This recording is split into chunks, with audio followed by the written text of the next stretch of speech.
एक नाविक 3 साल से एक ही जहाज पर काम कर रहा था। एक दिन नाविक रात में नशे में धुत हो गया। ऐसा पहली बार हुआ था। कैप्टन ने इस घटना को रजिस्टर में इस तरह दर्ज किया, नाविक आज रात नशे में धुत था।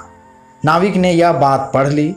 नाविक जानता था कि इस एक वाक्य से उसकी नौकरी पर बहुत बुरा असर पड़ेगा, इसलिए वह कैप्टन के पास गया, माफ़ी मांगी और कैप्टन से कहा कि उसने जो कुछ भी लिखा है उसमें आप ये जोड़ दीजिए कि ऐसा 3 साल में पहली बार हुआ है, क्योंकि पूरी सच्चाई यही है।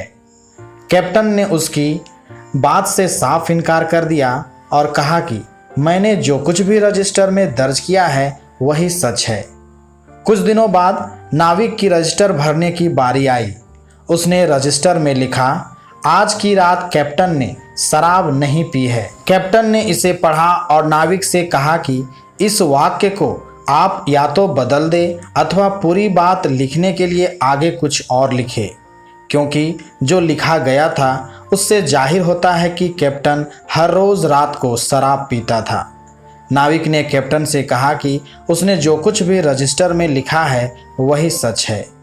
दोनों बातें सही है, लेकिन दोनों से जो संदेश मिलता है वह झूठ के समान है। दोस्तों, इससे हमें 2 बातें सीखने को मिलती है। पहली, हमें कभी इस तरह की बात नहीं करनी चाहिए जो सही होते हुए भी गलत संदेश दे, और दूसरी, किसी बात को सुनकर उस पर अपना विचार बनाने या प्रतिक्रिया देने से पहले एक बार सोच लेना चाहिए कि कहीं इस बात का कोई और पहलू तो नहीं है। संक्षेप में कहे तो हमें अर्ध सत्य से बचना चाहिए। धन्यवाद।